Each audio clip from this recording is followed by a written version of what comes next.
Ciao, buongiorno a tutti ragazzi, un saluto di Inter worldwide. Look how frosted the back is. Look how fucking cold it is.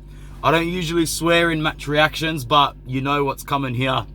This team is so fucking weak, man. You can snap them in your hand like you snap a pencil when you're just in high school. You know when you get your weak ass pencil and you just get your thumb over the halfway point and without even trying, it breaks into two? That's the mental fragility of this team. I was scrolling through Forza Inter forums just at the end of the game, and a couple of my favorite people on there said exactly what was on my mind. When we made it 3-2, man, my phone was halfway through to Bet365 calling them saying Sassuolo was going to equalize. I didn't even have time to do that.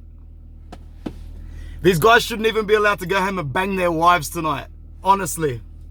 So, Roberto Gagliardini's miss is hands down the worst miss in Inter history. And there's no use even going in on the guy because the guy looks like such a pussy. He'll go home and cry himself into his pillow. There is no way he should be playing. So why wasn't Barella playing? People saying that he needs rest. He needs rotation.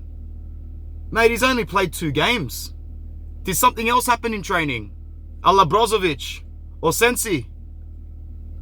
Rumors were coming out this week that we sacked our second highest ranked medic or physician.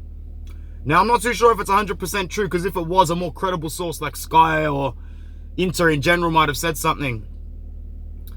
I know you have to take everything with a grain of salt because of COVID, and trust me, look at my face smiling, man. I could be a lot more angry than this. We could all be a lot more angry than this. But at the end of the day, this team is so weak still. I'm upset with Conte for rotating. I'm upset with Conte for being paid this much money per year and picking a squad like that, even if I do think he has better players at his disposal than some of the players who took the pitch today. I don't know why a player like Diego Godin, who's made multiple Champions League finals and has played at the top level, facing some of the toughest attackers in the world, can't get a run in. I don't know. I'm really, really angry at the fact that we can't still adapt a stronger mentality when we hired a 11 million euro per season mentality. Why? So, how much needs to change before next season? Fucking shitloads. Heaps. Heaps. Lazio went 2-0 up against Atalanta inside 10 minutes today. The only reason I can think of that makes them a more fluid team than us is that they've played together for more than one season. But at the end of the day, same mistakes in this Inter that happened under Spalletti and every other manager before him.